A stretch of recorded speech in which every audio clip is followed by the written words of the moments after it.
Good evening, good morning, and good night. Welcome to Inappropriate Radio. It's your host, Shauna. Let's get into this. So, hi guys. I missed y'all. I didn't have no phone since Sunday. And this is how I know the devil, the shaitan, the enemy, the opposite side, the opposer, whatever you want to call it.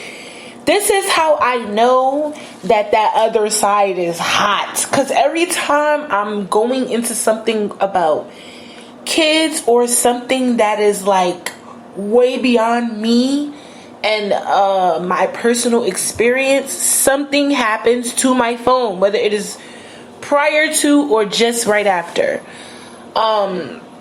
Remember the last time my phone went missing? We went from every Sunday to every day. So y'all better stop messing with me, because God been giving me some real good information and he about to have me release some stuff on y'all. Like, y'all better chill. Y'all better chill. Alright? Y'all better chill. But I don't know if you've been following, but if you have, then you are aware that we have been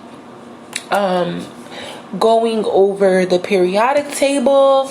This looks like we're probably going to be in this series for a while. As you know, we will go off topic every segment or so if the creator is giving me something that needs to be discussed immediately, right?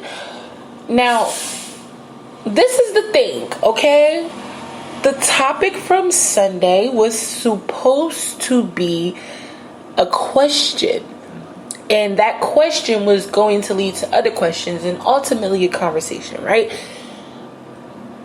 The question was, do you talk to your children about spiritual warfare?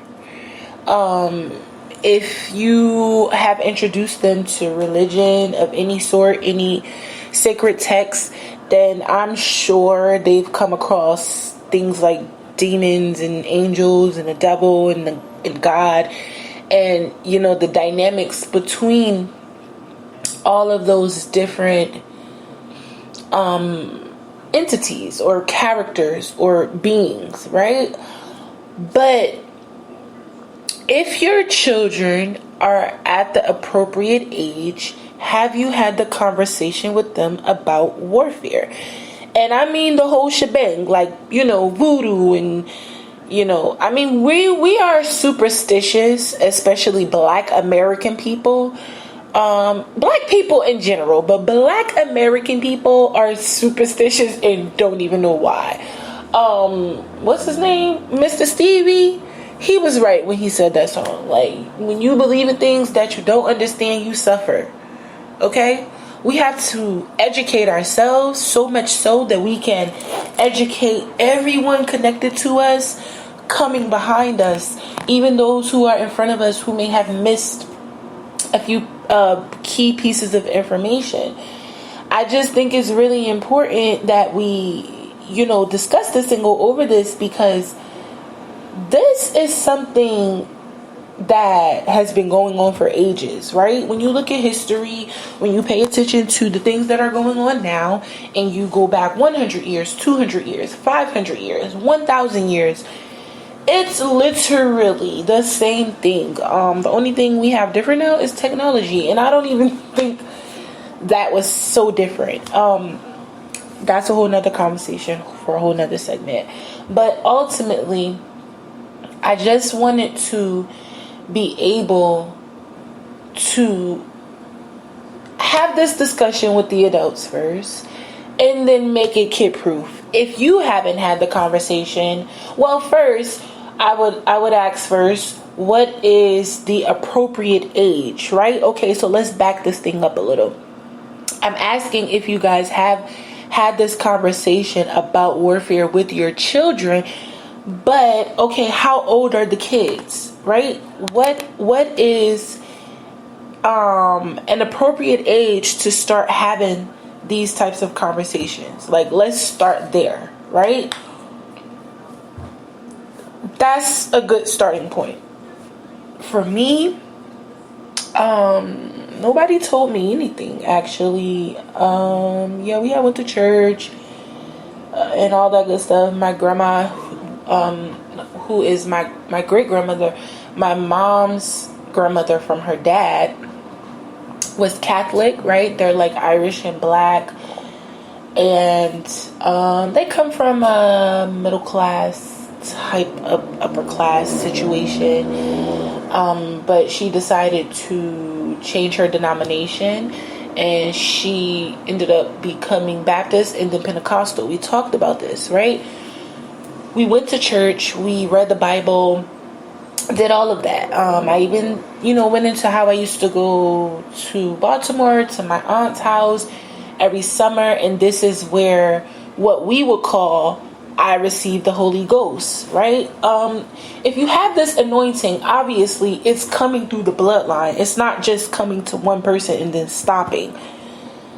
I'm sure there's a lot of people up the lineage that were anointed, but somewhere a curse was placed, and it was given to me. The responsibility, the gifts, the awareness was placed on me so I can break those curses.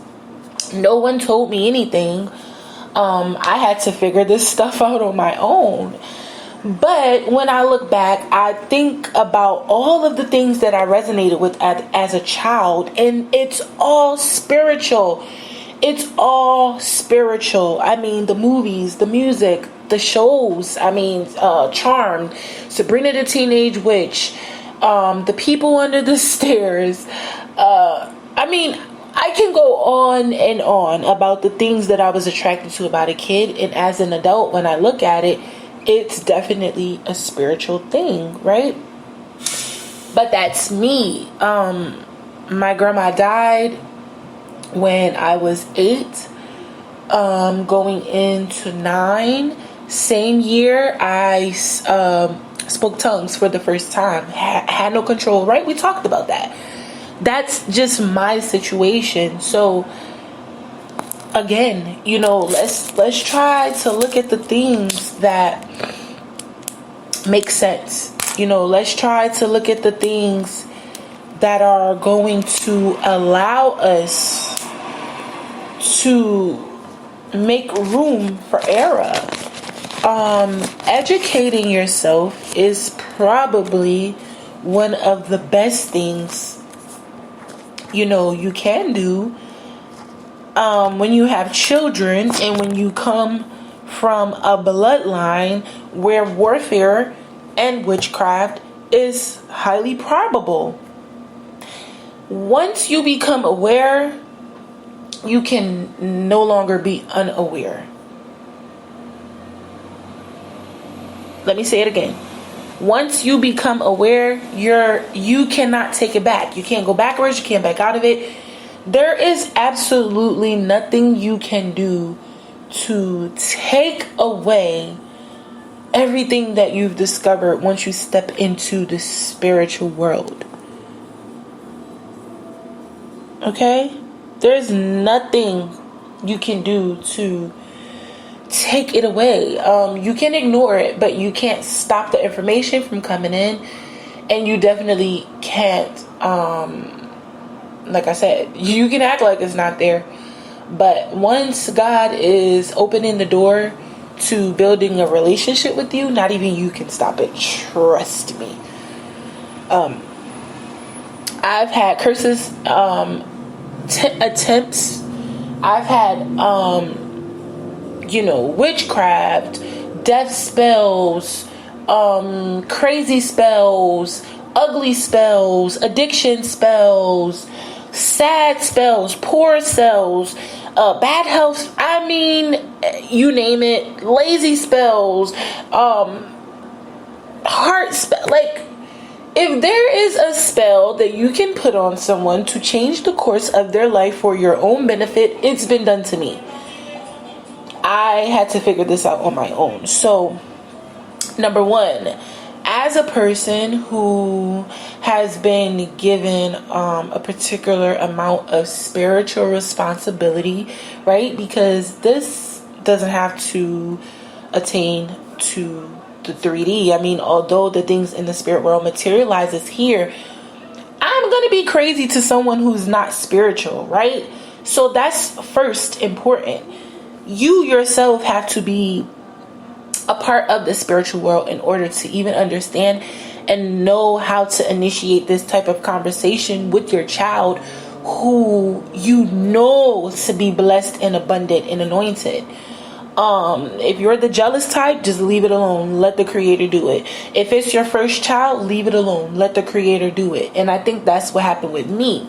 I'm the first of both my parents, right? They were teenage parents. I come from a really, really diverse background as far as religion on both sides. So with that in mind, I mean, all of the books talk about birthright, right? I'm not a boy, but I'm the firstborn. So a lot of whatever there is to be inherited on both sides, I received it. These inheritances are not always some money or some house left behind by the elders. A lot of times these inheritances are curses, spells, cycles, patterns, thoughts, attitudes, behaviors that need to be corrected in order for the bloodline to excel. And when I mean excel, I mean create more kids, make more money, break other curses that are to come or have been so deeply rooted and embedded into the DNA that they're not even at the surface yet, because so many other things have to come out. And that's something that just came out just now. The Most High is always like telling me things. And anyone who is spiritual, anyone who is religious, spiritual, woke, conscious, whatever you want to title it, anyone who is in that realm, they have a better understanding than the average person, right? If your children are sure to be a part of any of those communities, the religious, the spiritual, the conscious, the woke, you want to allow them to be themselves spiritually.